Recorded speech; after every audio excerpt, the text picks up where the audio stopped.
তুমি আপন করে নাও।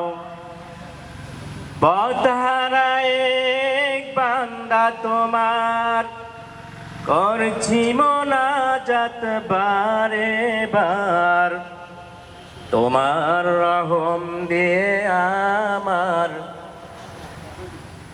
তোমার রহম দিয়ে আমার, তোমার রহম বর্ষিত হয়। হাজার পৃথিবী ঘুরেও যদি তোমার রহম বর্ষিত হয়, তিল সমতায় ভরে গেছে, এখন যে বলার নেই কি উপায়। সেই রহম আর করুণা আমারই শুধু কামনা। দাও দয়াময় গো রহিম, দাও দয়াময় গো রহিম, করছি মোনাজাত বারে বার। তোমার রহম দিয়ে আমার হৃদয়টা পূর্ণ করে দাও। ভালোবাসা দিয়ে তোমার আমায় তুমি আপন করে নাও। পথহারা এক বান্দা তোমার, করছি মোনাজাত বারে বার। তোমার রহম দিয়ে আমার হৃদয়টা পূর্ণ করে দাও। ভালোবাসা দিয়ে তোমার আমায় তুমি আপন করে নাও। যাও রে নিয়ে ওই মদিনায়, যাও রে নিয়ে ওই মদিনায়। ও মুসাফির আমার সালাম, যাও রে নিয়ে ওই মদিনায়, যাও রে নিয়ে ওই মদিনায়। কাঁদে মন পেতে দর্শন, কাঁদে মন পেতে দর্শন। যে নামের মালা পরে গান গাই,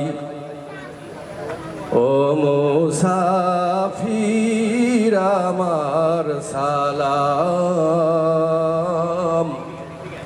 যাও রে নিয়ে ওই মদিনায়, যাও রে নিয়ে ওই মদিনায়।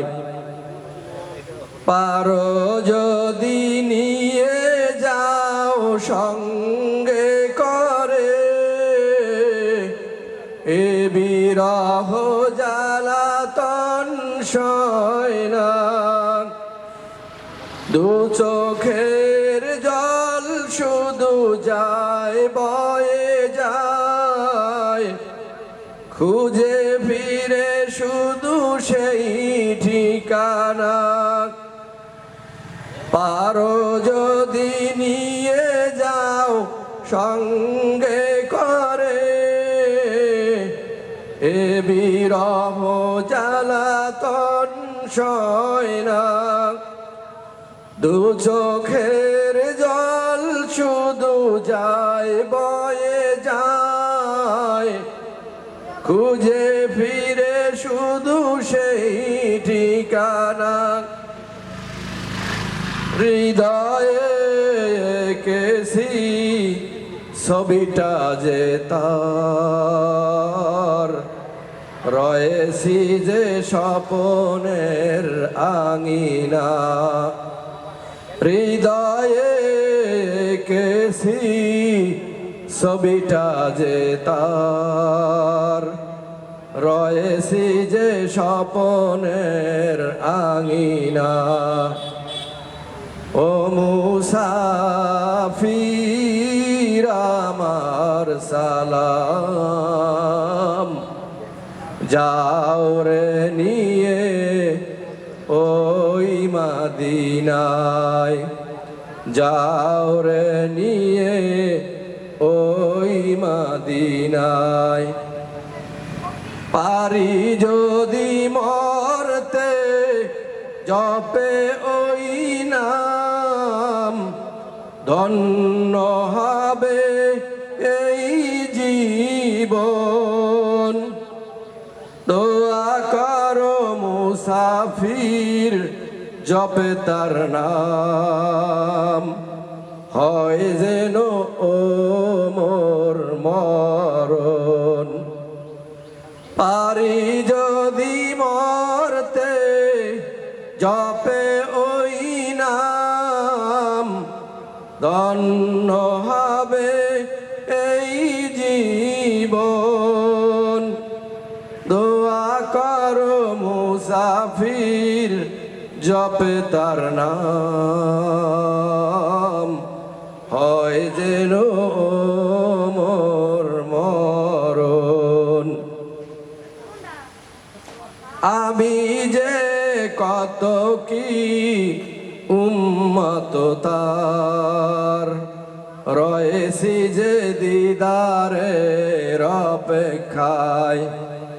আমি যে কত কি উম্মত তার, রয়েছি যে দিদারের অপেক্ষায়।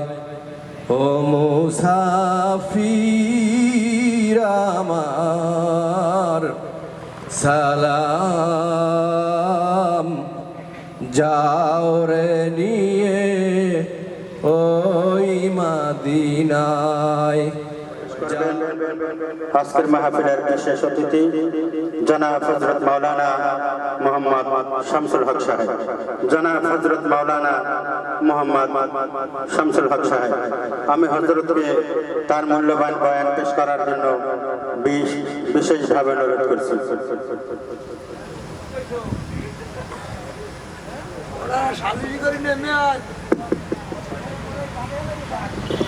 মাইক অপারেটর কোথায়? ونستغفره ونعوذ بالله من شرور أنفسنا، من يهد الله فلا مضل له ومن يضلله فلا هادي له، ونشهد أن لا إله إلا الله وحده لا شريك له، ونشهد أن سيدنا ومولانا محمدا عبده ورسوله. أما بعد فأعوذ بالله من الشيطان الرجيم. بسم الله الرحمن الرحيم.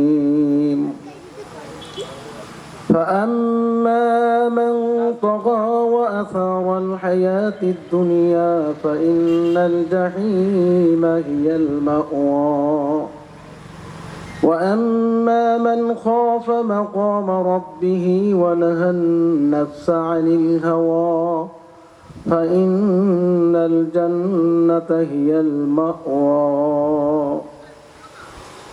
صدق الله العظيم وصدق رسوله النبي الكريم. إن الله وملائكته يصلون على النبي يا أيها الذين آمنوا صلوا عليه وسلموا تسليما. اللهم صل على سيدنا ونبينا وشفينا وحبيبنا ومولانا محمد صلى الله عليه وعلى آله وأصحابه وبارك وسلم. الحمد لله. হারুন মোল্লা ফাউন্ডেশনের উদ্যোগে আয়োজিত একদিনব্যাপী তাফসিরুল কোরআন মাহফিলের সম্মানিত সভাপতি, অত্র এলাকার কৃতি সন্তান জনাব হারুন মোল্লা সাহেব, আজকের এই মাহফিলের যিনি আয়োজক হারুন মোল্লা ফাউন্ডেশনের প্রতিষ্ঠাতা ও চেয়ারম্যান জনাব আসাদুল্লাহ মোল্লা, আজকের মাহফিলে উপস্থিত আছেন হযরত উলামায়ে কেরাম, উপস্থিত আছেন অত্র এলাকার ইসলাম প্রিয় দেশপ্রেমিক মুসলমান ভাইয়েরা। আল্লাহ পাক রব্বুল আলামিনের দরবারে সর্বপ্রথম শুকরিয়া আদায় করি যে আজকের এই বর্তমান এই প্রতিকূল পরিবেশে, প্রতিকূল আবহাওয়ার ভিতরেও আল্লাহ রব্বুল আলামিন একটা সুন্দর আয়োজন করার মতো পরিবেশ পরিস্থিতি তৈরি করে দিয়েছেন এবং এই সুন্দর পরিবেশে আমরা সকলে বেহেশতি বাগানে আসতে পেরেছি, এই জন্য শুকরিয়া আদায় করি আলহামদুলিল্লাহ।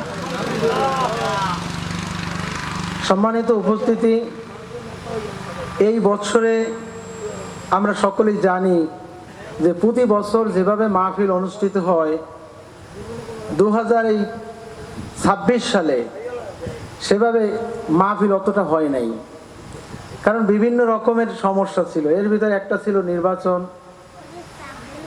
এদেশে অনেক মাহফিল হয় কিন্তু এ কারণে অনেক মাহফিলই হতে পারে নাই, ঠিক না? যাই হোক, আয়োজক পক্ষ যে মাহফিলের আয়োজন করেছে জন্য আমরা তাদেরকে ধন্যবাদ জানাই।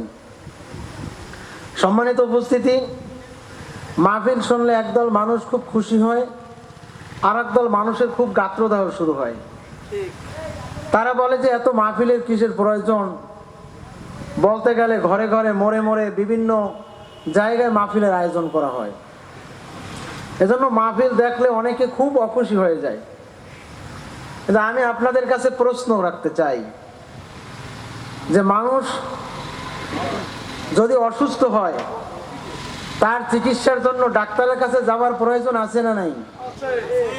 মানুষ যেমন শারীরিকভাবে অসুস্থ হলে তার সুস্থতার জন্য ডাক্তারের শরণাপন্ন হওয়া, ডাক্তারের কাছে গিয়ে চিকিৎসা নেওয়া যেমন প্রয়োজন, ঠিক একজন মানুষের ইমান যখন ইমানি শক্তি দুর্বল হয়, আমলের ভিতরে যখন দুর্বলতা আসে, তখন মানুষের রুহের চিকিৎসা করা, তার ইমানের চিকিৎসা করা, এইটা উলামায়ে কেরামের দায়িত্বটা করা দরকার। কি কথা ঠিক না? আর এই রুহের চিকিৎসা এটা করতে পারে কারা? একমাত্র হযরত উলামায়ে কেরাম। উলামায়ে কেরামের কাছে গেলে, তাদের দ্বীনের কথা শুনলে, কোরআনের নসিহত শুনলে ইমান তাজা হয়, ইমান মজবুত হয়ে যায়। কোনো সন্দেহ আছে? এ কথা কে বলেছেন? স্বয়ং আল্লাহ রাব্বুল আলামিন বলেছেন, ওয়াইজা যুকিরাল্লাহু ওয়াজিলাত কুলুবুহুম ওয়াইজা তুলিয়াত আলাইহিম আয়াতুহু যাতাতুহুম ঈমানাও ওয়া আলা রাব্বিহিম ইয়াতাওয়াক্কালুন। আল্লাহ রাব্বুল আলামিন বলেন যে মুমিনের সামনে যখন কোরআনুল কারীমের আয়াত তেলাওয়াত করা হয় তখন যাদাতুহুম ঈমানা, তাদের ঈমান বৃদ্ধি হয়ে যায়। বলেন সুবহানাল্লাহ। ভাইরা আমার, আমাদের অবস্থা এমন যে আজকের আমাদের ঈমানের ভিতরে গুণে ধরতে ধরতে এমন অবস্থায় পরিণত হয়েছে যে আমাদের ঈমান এখন কোন অবস্থায় আছে এটার পর্যন্ত খবর আমাদের অনেকের কাছে নাই। কথা ঠিক না বেঠিক? ভাইরা আমার, আল্লাহ নবী সাল্লাল্লাহু আলাইহি সাল্লামের সংস্পর্শে যে সাহাবায়ে কেরাম, তারা তাদের ঈমানকে সুন্দরভাবে সাজিয়ে নিয়েছিল, তাদের আমলকে সুন্দরভাবে সাজিয়ে নিয়েছিল, যার কারণে সাহাবায়ে কেরাম তাদের ঈমানের ভিতরে যখন নুকসানি আসতেন তখন তারা ভাবতেন যে আমাদের ঈমানি শক্তি দুর্বল হয়েছে। আমলের ভিতরে যদি নুকসানি আসতেন তারা ভাবতেন যে আমার আমলের ভিতরে দুর্বলতা আসছে।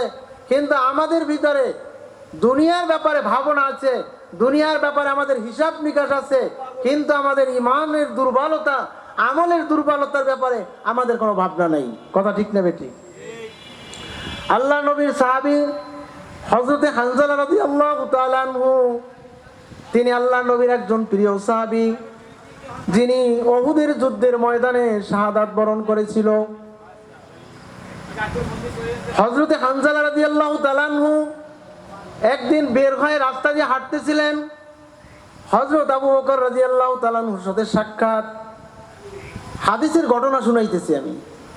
হযরত আবু বকর রাদিয়াল্লাহু তাআলা আনহু জিজ্ঞেস করলেন, ভাই হানজালা তুমি কোথায় যাচ্ছ? কলে আমি বিশ্বনবী সাল্লাল্লাহু আলাইহি সাল্লামের দরবারে যাই। তাই কি কারণে তুমি যাচ্ছ? কলে ভাই আবু বকর, আমার তো মনে হয় আমি হানজালা মনে হয় মুনাফিক হয়ে গেছি। কলে কিভাবে তুমি বুঝলে যে তুমি মুনাফিক হয়ে গেছো? কলে আমি বুঝতেছি যে আমি যখন স্বয়ং রাসূল পাক সাল্লাল্লাহু আলাইহি সাল্লামের দরবারে থাকি, তখন আমার ইমানের যে শক্তি, আমার আমলের যে অবস্থা, আমার অন্তরের যে কাইফিয়াত, আমার অন্তরের যে হালত থাকে, আমি যখন সেখান থেকে চলে আসি, আমার বাড়ির সাথে, আমার পরিবেশের সাথে, আমার সমাজের সাথে আমি যখন মিলে যাই, তখন আমার অন্তরের অবস্থা, আমার ইমানের শক্তি এইভাবে আর থাকে না। তাইলে আল্লাহ রসুলের দরবারে আমার এক অবস্থা, আর রসুলের সংস্পর্শ থেকে আমি যখন দূরে চলে যাই তখন আবার ভিন্ন অবস্থা। এটা তো মুনাফিকি। আবু বকর রাদিয়াল্লাহু তাআলা আনহু বললেন যে ভাই হানজালা, এই অবস্থায় যদি হয় তাইলে এই রকমের অবস্থা তো আমারও হয়, তাহলে আমি আবু বকরও কি মুনাফিক হয়ে গেলাম নাকি? হযরত আবু বকর বলেন, ভাই হানজালা, আমিও তোমার সঙ্গে বিশ্বনবী সাল্লাল্লাহু আলাইহি সাল্লামের দরবারে যাব। দুইজন সাহাবী মিলে আল্লাহ নবী সাল্লাল্লাহু আলাইহি সাল্লামের সংস্পর্শে গেলেন। যাওয়ার পরে হানজালা বললেন, ইয়া রাসূলুল্লাহ, আমি তো হানজালা মনে হয় মুনাফিক হয়ে গেছি। কি কারণ, কি হয়েছে তোমার? হযরত হানজালা রাদিয়াল্লাহু তাআলা আনহু সব ঘটনা খুলে খুলে তার কাছে বললেন। আল্লাহ নবী সাল্লাল্লাহু আলাইহি ওয়াসাল্লাম তার সমস্ত ঘটনা শুনে আল্লাহ নবী সাল্লাল্লাহু আলাইহি সাল্লাম বললেন যে হানজালা, তুমি জেনে রাখো, আমি রাসূল পাক সাল্লাল্লাহু আলাইহি সাল্লামের দরবারে থাকা অবস্থায় তোমার যে অন্তরের অবস্থা, তোমার ইমানি শক্তি যেভাবে থাকবে, আমার থেকে দূরে থাকার কারণে দূরে চলে যাওয়ার পরে যদি ওই রকমের অবস্থায় থাকতো, তাহলে তোমাদের সঙ্গে রাস্তার ভিতরে তোমাদের চলার পথে ফেরেশতা এসে সাক্ষাৎ করতো। সুবহানাল্লাহ। আমার দরবারে থাকার পরে তোমাদের যে অবস্থা হবে, এই অবস্থা সব সময় হবে না। সুতরাং আল্লাহ নবী সাল্লাল্লাহু আলাইহি সাল্লামের উত্তরসূরি হলেন হযরত উলামায়ে কেরাম। কথা ঠিক না বেটি? এ কথা কি আমাদের কথা না স্বয়ং রাসূল পাক সাল্লাল্লাহু আলাইহি সাল্লাম নিজে বলেছেন? আল্লাহ নবী বলেছেন উলামায়ে কেরাম হলেন আল্লাহ নবীর উত্তরসূরি। সুতরাং আল্লাহ নবীর অবর্তমানে হযরত উলামায়ে কেরামের সংস্পর্শে গিয়ে আমাদের ঈমানকে মজবুত করতে হবে, আমাদের আমলকে সুন্দর করে নিতে হবে। আমরা কিভাবে আমল করতে হয় তা শিখে নেব একমাত্র উলামায়ে কেরামের কাছে গিয়ে। কথা ঠিক না বেটি? কাজী ভাইয়ের আমার, যদি আমরা উলামায়ে কেরাম থেকে দূরে থাকি, আমরা বিচ্ছিন্ন থাকি, তাহলে আমরা আমাদের ঈমান এইটা নির্ধারণ সে করতে পারে না। কোনটায় মুক্তি, কোনটায় ধ্বংস, এইটা সে বুঝতে পারে না। এই জ্ঞান তখন তার থেকে আল্লাহ তাআলা কি করেন? হরণ করে নিয়ে যায়। আর যারা আল্লাহকে স্মরণ করে, আল্লাহকে ভয় করে চলে, তাদের ভিতরে আল্লাহ রাব্বুল আলামিন সত্য এবং মিথ্যা, ভালো এবং মন্দ, হক এবং বাতিল, এটাকে পার্থক্য করার মতো জ্ঞান আল্লাহ রাব্বুল আলামিন তার মধ্যে দিয়ে দেন। আর যাদের মধ্যে দেন না, তাদের ব্যাপারে আল্লাহ বলেন উলাইকা হুমুল ফাসিকুন, আর তারাই হলো ফাসেক। আর ফাসেকের ব্যাপারে আল্লাহ পাক রব্বুল আলামিন একাধিক জায়গায় বলেছেন ওয়াম্মাল্লাযীনা ফাসাকু ফামাওয়াহুমুন নার, যারা ফাসেক তাদের দ্বারা আমি আল্লাহ জাহান্নামকে পূর্ণ করব। সুতরাং আমাদেরকে খাঁটি মুমিন হতে হবে। আমরা যদি মুমিন হতে পারি, তাহলে জাহান্নামের সেই কঠিন আযাব থেকে আমরা বাঁচতে পারবো। এজন্য আমাদের সর্বক্ষেত্রে আল্লাহকে ভয় করতে হবে। আল্লাহর ভয় আমরা যদি অন্তরের ভিতরে বদ্ধমূল করে আমরা চলতে পারি, তাইলে আমরা কামিয়াব হব। আল্লাহ রাব্বুল আলামিন আজকের এই মাহফিল থেকে আমরা এই শিক্ষা নিয়ে আমরা যেন সর্বক্ষেত্রে আল্লাহকে ভয় করতে পারি। আল্লাহ আমাকে সহ আমাদের সবাইকে তৌফিক দান করুন। আমিন। ওয়া মা আলাইনা ইল্লাল বালাগ। আসসালামু আলাইকুম ওয়া রাহমাতুল্লাহ। জনাব হযরত মাওলানা মুফতি তসলিমউদ্দিন সাহেব, খতিব, বাবুগঞ্জ ৫ রাস্তা জামে মসজিদ, আমি হযরতকে তার মূল্যবান বয়ান পেশ করার জন্য বিশেষভাবে অনুরোধ করছি। রাস্তাঘাটে দোকানপাটে যারা আছেন, আপনাদেরকে অনুরোধ করব তাড়াতাড়ি মাহফিলের প্যান্ডেলের ভিতরে এসে বসে যান। ونعوذ بالله من شرور أنفسنا ومن سيئات أعمالنا من يهده الله فلا مضل له ومن يضلله فلا هادي له أشهد أن لا إله إلا الله وحده لا شريك له وأشهد أن محمدا عبده ورسوله فأعوذ بالله من الشيطان الرجيم إن الله وملائكته يصلون على النبي يا أيها الذين آمنوا صلوا عليه وسلموا تسليما اللهم صل على محمد وعلى آل محمد كما صليت على إبراهيم وعلى آل إبراهيم إنك حميد مجيد وبارك على محمد وعلى آل محمد كما باركت على إبراهيم وعلى آل إبراهيم إنك حميد مجيد जगह जी लगाने की दुनिया नहीं है यह इबरत की जा है तमाशा नहीं है बलगल उला बिकमाली कशफत दुजा बिजमालिही हसनत जमीउ खिसालिही सल्लु अलैहि वालिहि अल्हम्दुलिल्लाह बाबूगंज मध्य लोहालिया जामे मस्जिद ও হারুন মোল্লা ফাউন্ডেশনের উদ্যোগে অনুষ্ঠিত আজকের এই পবিত্র তাফসীর কোরআন মাহফিলে উপস্থিত সম্মানিত শ্রোতা দিন দরদি মুসলিম ভাইরা মঞ্চে উপবিষ্ট উলামা ইকরাম এবং উপস্থিত রয়েছেন হারুন মোল্লা ফাউন্ডেশনের ওনার আমাদের শ্রদ্ধেয় হারুন ভাই, তার সুযোগ্য সন্তান মোহাম্মদ আসাদ মোল্লা। আমরা আল্লাহ পাক রব্বুল আলামিনের দরবারে শুকরিয়া আদায় করি যে আমাদেরকে এমন একটা, এই যে হজের মুহূর্ত, এখন লক্ষ লক্ষ হাজি কাবা ঘর তওয়াফ করছে, মিনাতে পাথর মারছে, আল্লাহ তাআলার নিকট দোয়া করছে, সেই মুহূর্তে আমাদেরকে দ্বীনের ফিকির নিয়ে জীবনের ইসলামী জীবনের ইতিহাস নিয়ে আমাদের কিছু বলার এবং শেখার সুযোগ করে দিয়েছেন। এই জন্য শুকরিয়া আদায় করে বলি আলহামদুলিল্লাহ। শত কোটি দুরুদ ওয়া সালাম আকায়ে নামদার তাজেদারে মদিনা আহমদ মুজতবা মুহাম্মদ মুস্তাফা সাল্লাল্লাহু আলাইহি ওয়াসাল্লামের উপর, যিনি সমগ্র মানব জাতির জন্য একটা পরিপূর্ণ জীবন ব্যবস্থা নিয়ে এসেছেন, অন্ধকারের মধ্যে ডুবে থাকা মানুষদেরকে আলোর পথ দেখিয়েছেন, অশিক্ষিত লোকদেরকে শিক্ষার আলো দান করেছেন, দুঃখ দুর্দশায় ডুবে থাকা মানুষদেরকে শান্তির পথ দেখিয়েছেন, অধিকার হারা মানুষদেরকে অধিকার দিয়েছেন, বাঁচার আশা ছিল না সেই মানুষদেরকে বাঁচার প্রেরণা জুগিয়েছেন, বাঁচার আশা দিয়েছেন। এই জন্য একবার দুরূদ শরীফ পড়ে বলি সাল্লাল্লাহু আলাইহি ওয়াসাল্লাম। সম্মানিত হাজিরিন, আমরা যে কোনো প্রতিষ্ঠান করি, সেই প্রতিষ্ঠানটা করার পেছনে উদ্দেশ্য থাকে তিনটা। কটা উদ্দেশ্য? তিনটা। এই প্রতিষ্ঠান থেকে আমার আর্থিক লাভ হবে, আর্থিক লাভ হবে। তো আমাদের ভাই যে প্রতিষ্ঠান করেছেন, একটা মেডিকেল স্থাপন করেছেন এবং আরো অনেক প্রতিষ্ঠান রয়েছে, এখান থেকে কি আসলে পয়সা ইনকাম বা আর্থিক লাভ করার উদ্দেশ্য? ফ্রি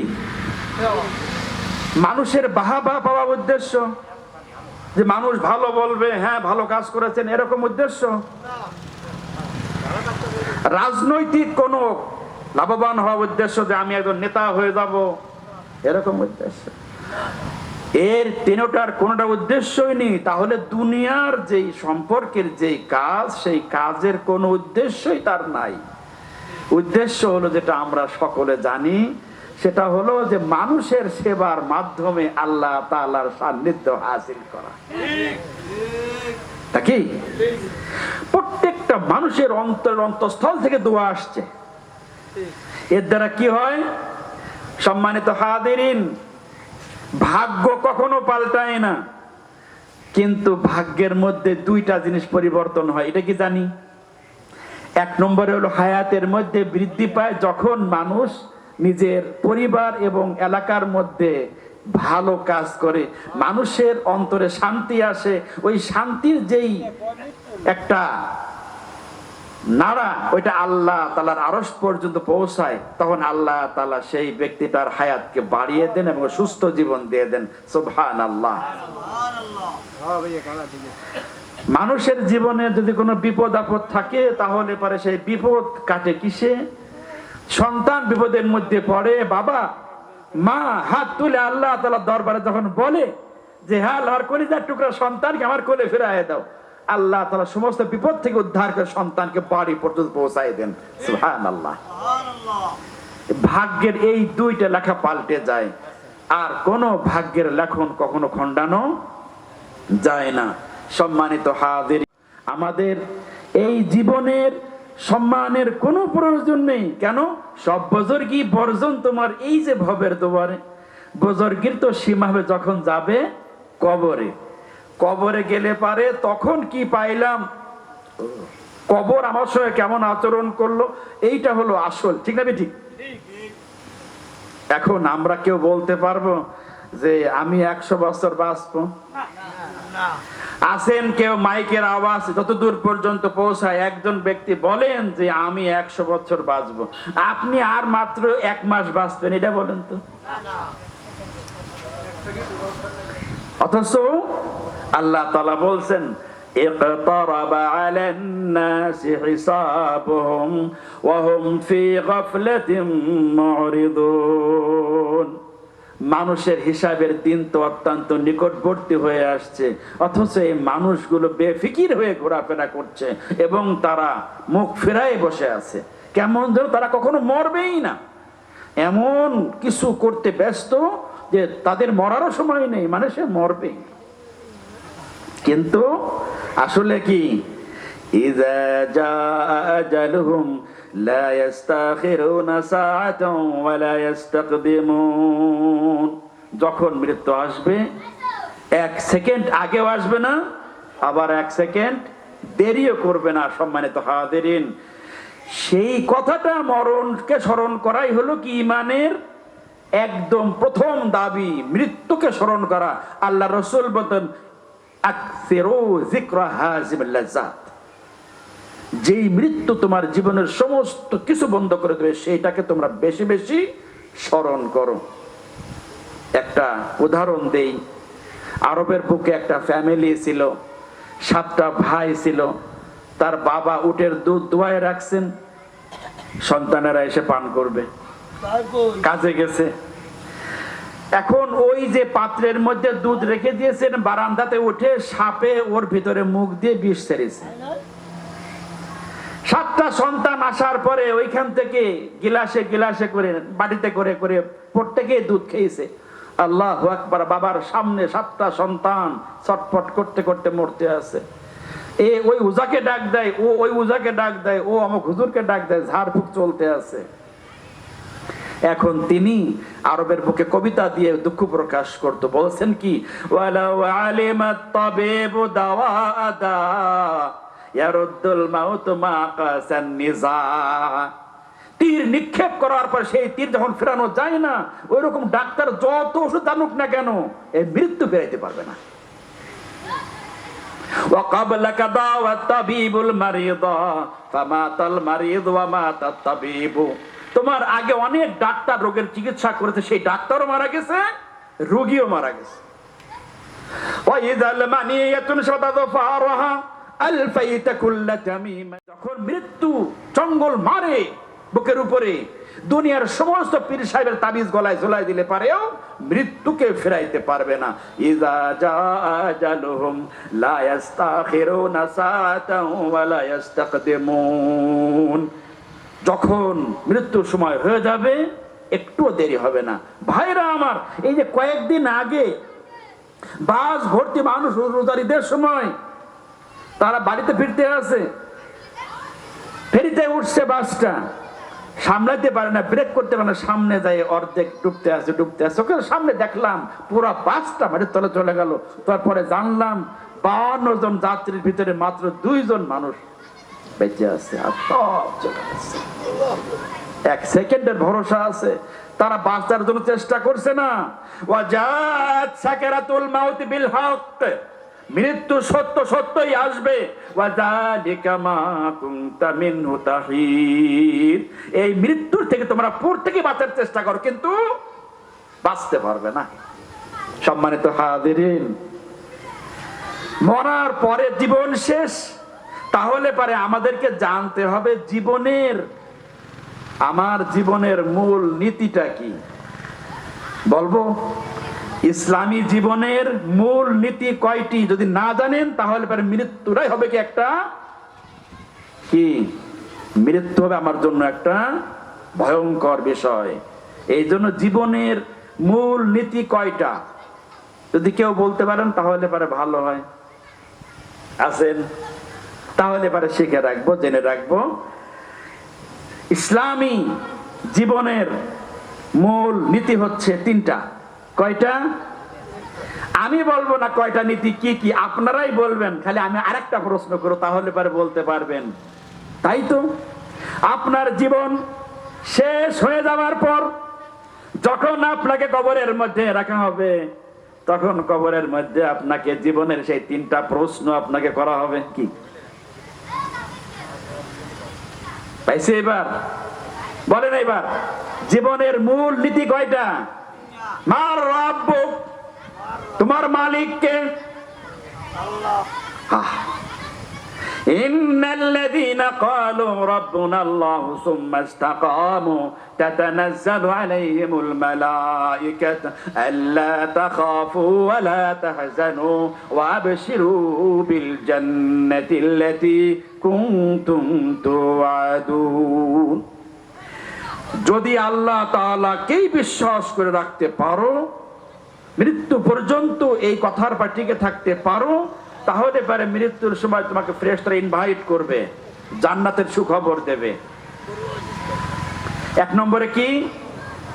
জীবন, ইসলামী জীবনের মূল নীতির প্রথম নীতি কি বলে? প্রথম নীতি কি? মালিককে চেনা।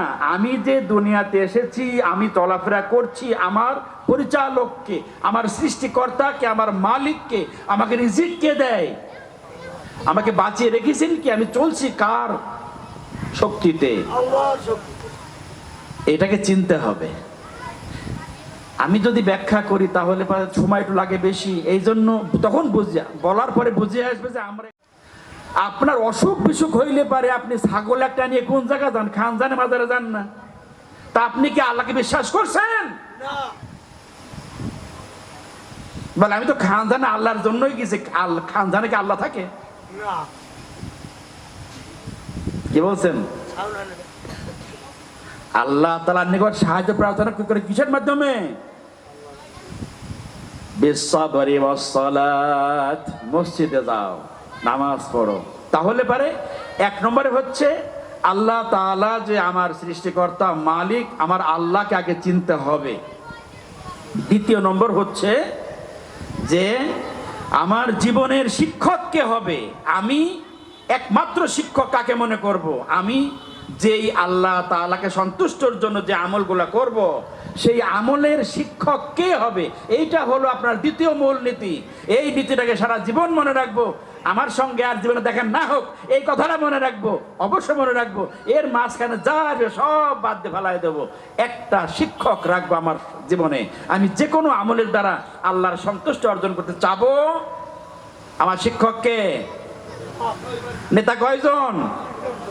আমার নেতা, সবার নেতা, মুসলিম নেতাকে বিশ্বনবী মুস্তাফা সাল্লাল্লাহু আলাইহি ওয়াসাল্লাম তিনি যা শিক্ষা দিয়েছেন, যেমন শিক্ষা দিয়েছেন, যখন করতে বলেছেন, যতটুকু করতে বলেছেন, যেইভাবে করতে বলেছেন, সেই আমল ততটুকু সেইভাবে সেই সময় হুবহু করব।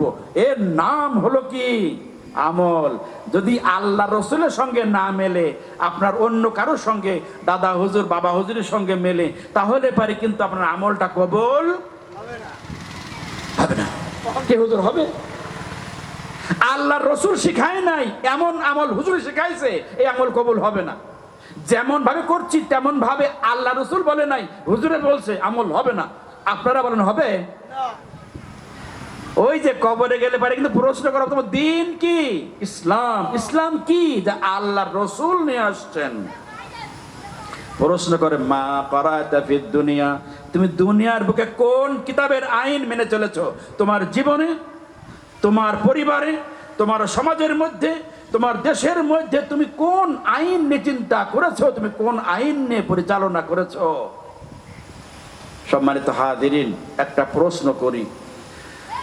মক্কা শরীফ আল্লাহ তাআলার ঘর, প্রথম কেবলা, প্রথম ঘর আল্লাহ তাআলার পবিত্র ঘর কাবা। যেই কাবার দিকে ফিরে সারা বিশ্বের সমস্ত মানুষ সালাত আদায় করে, নামাজ পড়ে। সারা বিশ্বের আনাজ কানাজ থেকে মানুষ হজ করতে যায়। কেন? লাব্বাইক আল্লাহুম্মা লাব্বাইক লা শারীকা লাকা লাব্বাইক। হে আল্লাহ, তোমার কোনো শরীক নেই, না কেউ সাহায্য করতে পারে, না একমাত্র তুমি আমাদের মালিক, তুমি আইনের মালিক, তুমি বিধানের মালিক। এই কথা সাক্ষী দেওয়ার জন্য কোথায় যাই? মক্কায় যাই।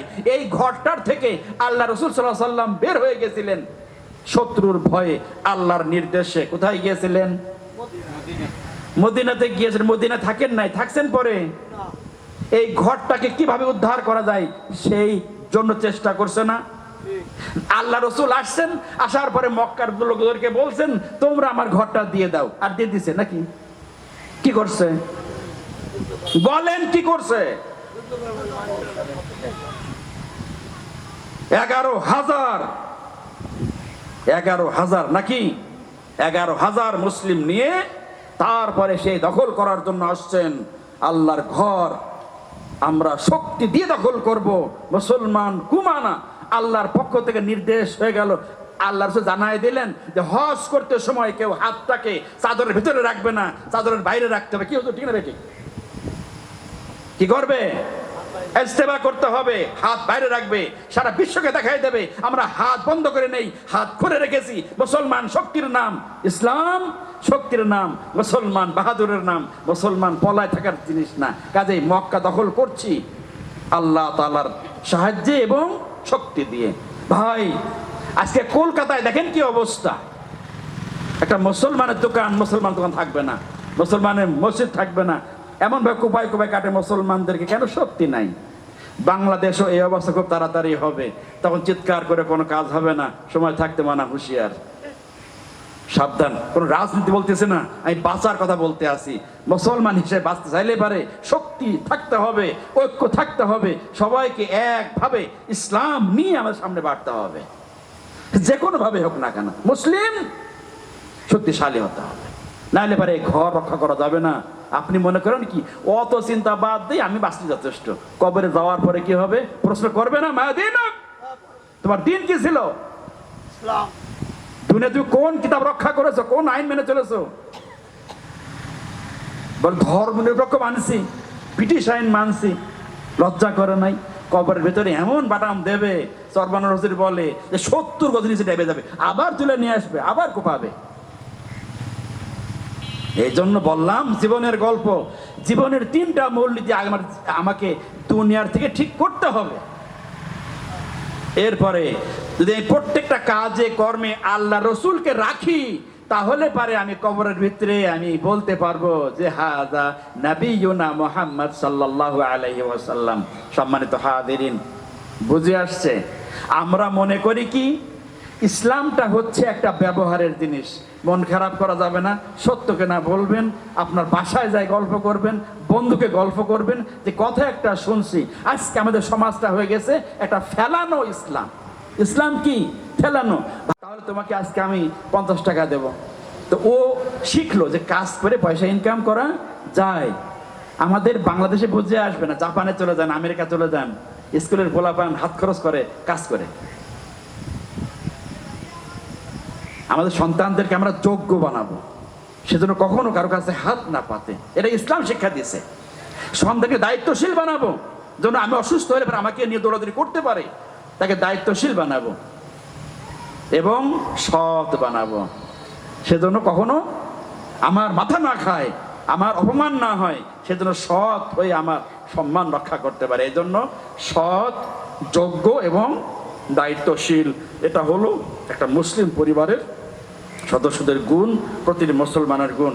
সম্মানিত হাজিরিন, আমি যে কথাগুলো আলোচনা করলাম, এই কথাগুলোর ভিতরে আমি মনে করি কিছুটা আমাদের লাভ হয়েছে, যে আমার জীবনের মূল নীতি কয়টা এবং সেই সম্পর্কে কবরের ভিতরে প্রশ্ন করা হবে। এবং ইসলাম মানে হচ্ছে সাহস, ইসলাম মানে শক্তি, ইসলাম মানে হচ্ছে অধিকার।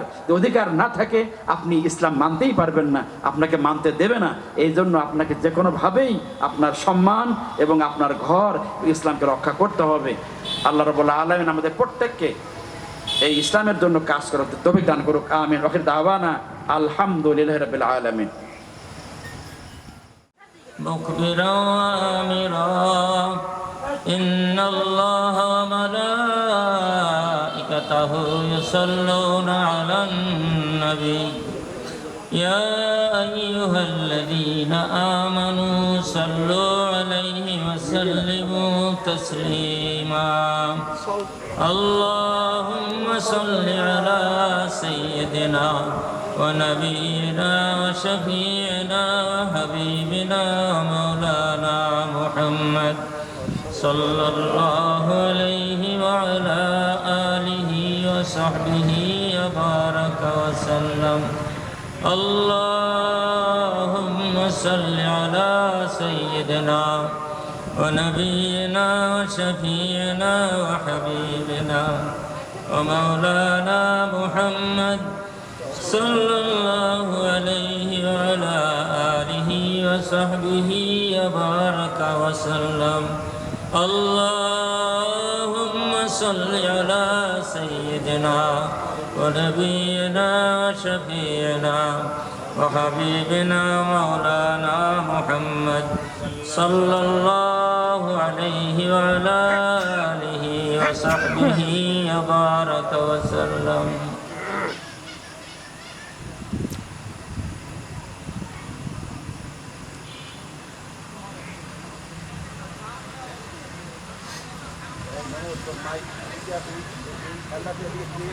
বিসমিল্লাহির রহমানির রহিম। মধ্য রোহালিয়া জামে মসজিদ ও হারুন মোল্লা ফাউন্ডেশনের উদ্যোগে তাফসিরুল কোরআন প্রথম বার্ষিকী ওয়াজ মাহফিল। আজকের এই মহতী অনুষ্ঠানে সভাপতিত্ব করবেন জনাব মোহাম্মদ হারুন মোল্লা। প্রধান বক্তা হিসেবে আমাদের মাঝে তাশরিফ আনতেছেন বিশিষ্ট ইসলামী চিন্তাবিদ, প্রখ্যাত আলেমে দ্বীন হযরত মাওলানা আলী হায়দার নিজামী, অধ্যক্ষ মোহাম্মদপুর বিআর আলী মাদ্রাসা, খতিব বাইতুল মনির জামে মসজিদ মিরপুর, ঢাকা 1।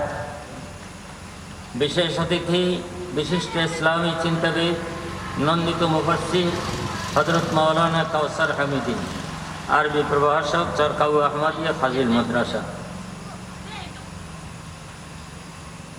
আজকের আয়োজিত এই দ্বীনি মাহফিলে উপস্থিত এলাকার সুধীবৃন্দ, বয়োজ্যেষ্ঠ মুরব্বীরা, যুবক ভাইয়েরা, ছোট ছোট বন্ধুরা, খুবই অল্প সময় আপনাদের মাঝে একটি বলুন, কে আমাদের মধ্যে ভালো লোক, ভালো আমলওয়ালা? তো আল্লাহ রসুল বললেন, যে ব্যক্তিকে দেখলে অপর একটি মানুষ বিনা পাবলিসিটিতে, বিনা আলোচনায়, বিনা পরিচয়ে মানুষটির দিকে তাকালে মানুষেরা মন্তব্য করে লোকটি ভালো। হুজুর বললেন কোনো ডেফিনেশন লাগবে না, কোনো কিছুই লাগবে না, শুধু মানুষটার দিকে তাকাবে, মানুষটার দিকে তাকালেই আরেকটা মানুষের মনের মধ্যে আল্লাহর জিকিরও জারি হয়ে যাবে। শুধু তাকাবে। এটা রুহু যুকিরাল্লাহ, যখন নাকি কোনো সাধারণ মানুষ দেখবে তার চেহারার দিকে, তখন বলবে যে এই লোকটি ভালো লোক।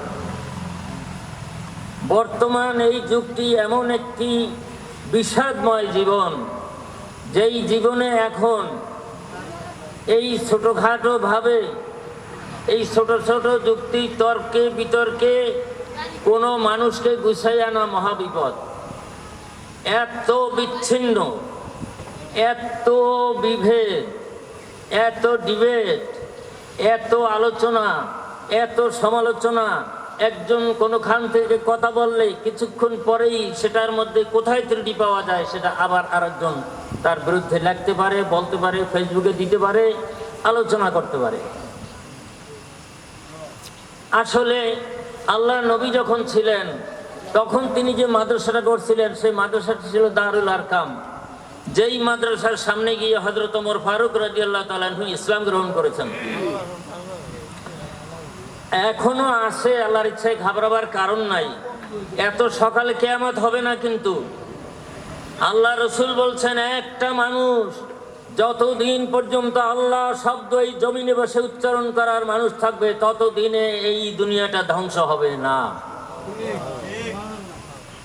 একটা মানুষও নাই। ওই আমেরিকাতে এত চেষ্টা করে, কিন্তু দৈনিক কত মানুষ মুসলমান হতেছে। আবার আমেরিকা ছাড়া সকল দুনিয়ার মধ্যে আবার এই থিস্ট ভিউজ যারা আছে, যারা নাস্তিক্যবাদী আছে, তারাও চেষ্টা চালাইতেছে, তারাও আবার খাঁটি মুসলমান। দেখেন না আপনারা যারা মিডিয়ার সাথে যোগাযোগ আছে, কিছু কিছু মানুষ মুক্তির নাম দিয়া রুমাল মাথায় দেওয়াইয়া, টুপি মাথায় দেওয়াইয়া, তারপর শেষে তাদেরকে বলা হয় যারা মুক্তি ছিল এখন এরা মুসলমানও নাই, ইসলামও মানে না, এখন দিন থেকে খারিজ হয়ে গেছে, দিন এরা জানে না, দিন এরা বোঝে না, আর দিনের মধ্যে তারা নাই। এবং তারা নিজেরা নিজেকে সার্টিফাই করে যে না আমরা দিনের মধ্যে নেই, আমরা মুসলমান না, আমরা মুসলমান না। আমরা বক্তব্য হলো আল্লাহ হলো কল্পিত শব্দ। বলেন নাউজুবিল্লাহ। আল্লাহ নাকি কল্পিত শব্দ। 200 কোটি মানুষের মুসলমানের মুখে এখন উচ্চারিত হয় আল্লাহ, আর এই আল্লাহটা হয়েছে একটা কল্পিত শব্দ। আল্লাহ নাই, জিব্রাইল নাই, জিব্রাইলের কাশ হয়েছে, জ্বর হয়েছে। আমরা ছোট ছোট আমলে ছোট ছোট পেপার পড়তাম। আমি ছোট কালতেই একটু বিভিন্ন অন্যান্য ভাষায়ও পেপার পড়ার চেষ্টা করতাম। একটা পেপার দেখলাম একদিন, চায়নার রিকনস্ট্রাক্ট, মাও সেতুং তখন আমল। তো সেটার মধ্যে মার্কসিমের কার্যক্রম চলতেছে, মার্ক্সবাদীদের কার্যক্রম চলতেছে। তার মধ্যে এইথিস্ট ভিউজ সম্পর্কে কয়েকটা লাইন আমার এখনো মুখস্থ আছে। তারা বলতো যে দেখো, যদি আমাদের মার্ক্সবাদ কায়েম করতে হয় তাহলে এইথিস্ট ভিউজ অর্থাৎ নাস্তিক্যবাদী ভিউটাকে তোমরা জারি করো। ডাউন উইথ রিলিজন, ধর্ম যেখানে আছে সেখানে ডাউন দেওয়ার চেষ্টা করো। এটা তো বোঝেন, ডাউন উইথ রিলিজন, ধর্ম যেখানে আছে সেইখানে এটা ডাউন দিতে চেষ্টা করো। এইথিস্ট ভিউ দেওয়ার চিফ টাস্ক। নাস্তিক্যবাদী মতবাদী হইল আমাদের প্রধান বাক্য, প্রধান কাজ। এগুলো আগে আমরা শুনতাম। Designation of atheist views are our chief task. নাস্তিক্যবাদের বিরুদ্ধে নয়, নাস্তিক্যবাদের সপক্ষে প্রচার প্রচারণা করাই হলো আমাদের প্রধান কাজ। এগুলোকে দেখতাম আর পড়তাম যে এই কি, নাস্তিক্য কাকে বলে, নাস্তিক কাকে বলে, এইথিস্ট কাকে বলে। কিন্তু এখন দেখি যে সেই সাউপনারা এখন জ্বালাইছে, তারা এখন আল্লাহ মানে না, কবর মানে না, তারা কবরে কিছু হবে তা মানে না।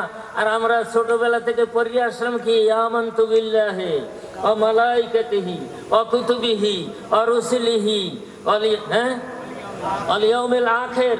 আমরা ইয়াউমে আখিরের উপর ঈমান আনলাম। আয় হায়, এখন ভালো আমল করবেন কেমনে? ইয়াউমে আখিরই তো মানে না, কবরটাই। বলেন হুজুর, আমি তো এই তলোয়ার খানা নিয়ে আসছি, আপনাকে এই তলোয়ার দিয়ে 2 ভাগ করব, কিন্তু আজকে আমি ঘোষণা দিলাম এই তলোয়ারটা আপনার পদতলে রেখে দিলাম। তো হুজুর তাকে মহানঙ্কা করলেন। এখন বলে হুজুর তাড়াতাড়ি আমাকে মুসলমান বানাই ফেলেন, আমাকে ইমানদার করে ফেলেন, আমি এখনই ইমান আনবো। যখন নাকি হযরত ওমর ইমান আনলেন, ইমান আনা কিছু দিনও নয়, কয়েক ঘন্টা পরে, অল্প সময়ের ব্যবধানে হযরত ওমর বললেন, হুজুর আমরা যে আপনি যে নামাজ পড়েন একা একাই দারুল, মুসলমানের স্বাধীনতা নাই, আছে তোদের। ওরা বলে আসাদ নূর নামক একটা লোক আছে, সেইটা বলে যে আমি 4 বার আমি করছি, অন্য মহিলাদের সাথে জেনা করেছি, ঘোষণা দিয়ে কয় যে এইটা যদি অন্তরের সাথে অন্তর মিলাইতে পারে তাহলে এইটাই যে সুখ আছে ওই বিবাহ বন্ধনে সেই সুখ নাই। বলে নাউজুবিল্লাহ, বিবাহ বন্ধনে নাকি সুখ নাই। এই শ্রেণীর মানুষ এখন, আরে আমার মুসলমান ভাইয়ের সাথে মুসলমান ভাই লইয়া মিলাদ কিয়াম লইয়া ঝগড়া করবো কয়দিন? এর আগে তো আমাদের ঝগড়া করা দরকার আসাদ নূরের সাথে, আমাদের তো এখন নামা দরকার ওই তসলিমা নাসরিনের বিরোধিতা করতে গিয়ে। আহমদ শরীফ বললে গেছে যে আমার জানাজাই দেবা না, মোল্লা গো ধারেই নেবা না, আমার জানাজার কোনো দরকার নাই, কেননা জানাজায় কবরে কিচ্ছু নাই।